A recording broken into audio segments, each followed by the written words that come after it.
हम तुम सब शामिल थे जब बदले गए थे सड़कों के नाम। किताबों में ठूंस दी गई थी हजारों मील की भाषा, जिसका हमारी मिट्टी हमारे लोगों से कोई नाता नहीं था, जिसे कोई भी समझ पाता नहीं था। मौन थे तुम तब भी, पाट दिया गया था जब नदियों को लाशों से और मानव मज्जा की कीच से। प्रणाम। मैं कुछ दिनों से आपसे एक चर्चा करना चाहता था। एक कविता छोटी सी मैंने पढ़ी थी और वो कविता का विचार मेरे मन में आ रहा था, तो मैंने सोचा आपसे चर्चा करूं। पिछले दिनों जो घटना घटी, उस लड़की को चाकुओं से गोदकर मार डाला गया, उसकी हत्या कर दी गई।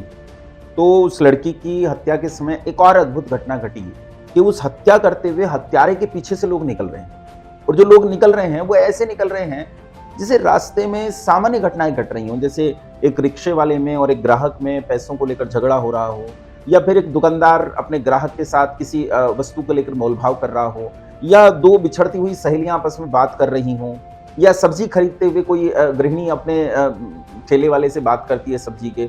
कमाल की बात है, उन लोगों की संवेदना नहीं जगी, उन टायरों के भीतर एक बार के लिए उनके मन में ये नहीं आया कि ये हत्या की जा रही है, इसे रोका जा सकता है। एक तरीका ये है। एक और चीज है, मैंने एक कहावत सुनी थी कि एक जंतु होता है, वो जमीन के अंदर अपने सिर को दबा लेता है, फिर कुछ दिखता नहीं है। हमारे यहाँ इसी कहावत को यूं कहते हैं कि कबूतर आंख बंद कर लेता है तो उसे बिल्ली दिखाई नहीं देती, लेकिन बिल्ली तो उसे खाएगी, उसे दिखाई दे या ना दे। वो सोच रहा है कि बिल्ली मुझे दिख नहीं रही तो बिल्ली गायब हो गई है। बिल्ली गायब नहीं हुई है, बिल्ली वहीं है और बिल्ली उसे खाएगी। एक कविता पढ़ी मैंने, और अच्छा नाम तो अरुण चंद्र राय नाम लिखा था उन कवि का साथ में, लेकिन वो कविता उनकी हो भी सकती है। आजकल सोशल मीडिया का जमाना है, पता नहीं वो उनकी है कि किसी और की है। तो एक कविता मैंने वो पढ़ी, और उस कविता के बाद मैंने उस कविता का एक उत्तर लिखा। वो उत्तर आप लोगों के बीच में साझा करना चाहता हूँ, बस इसीलिए आज एक छोटी सी वीडियो आपके बीच में रखा।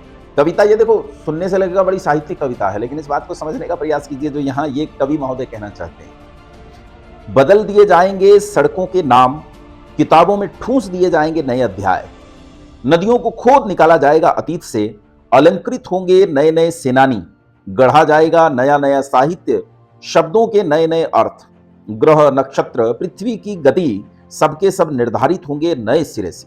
देखते रहना तुम, होंगे बड़े बड़े बदलाव अपने इस देश में, जिसमें शामिल नहीं होंगे तुम, मैं, हम सब। क्या बढ़िया कविता है, सुनने से लगता है ना कितनी साहित्यिक है।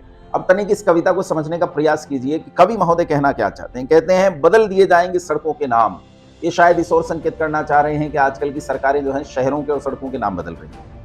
किताबों में ठूंस दिए जाएंगे नए अध्याय। जैसे पिछले दिनों महाराणा प्रताप को महान कहा गया, तो ये कहकर वहां महाराणा प्रताप की महानता का गुणगान किया गया, या शिवाजी महाराज की महानता का गुणगान किया गया। तो ये बात इन कवि महोदय को अच्छी नहीं लगी, इसलिए उन्होंने कहा किताबों में ठूंस दिए जाएंगे नए अध्याय।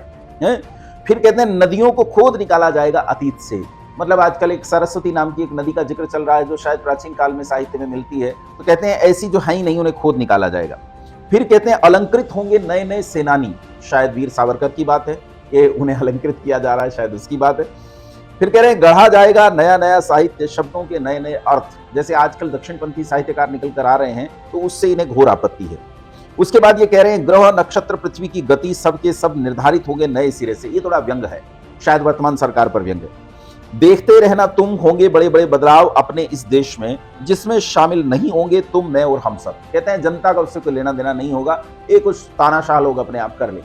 मैंने इस कविता के जवाब में कविता लिखी है, आपके हृदय को छुए तो इस कविता को जरूर प्रशस्ति दीजिएगा। सुनिए।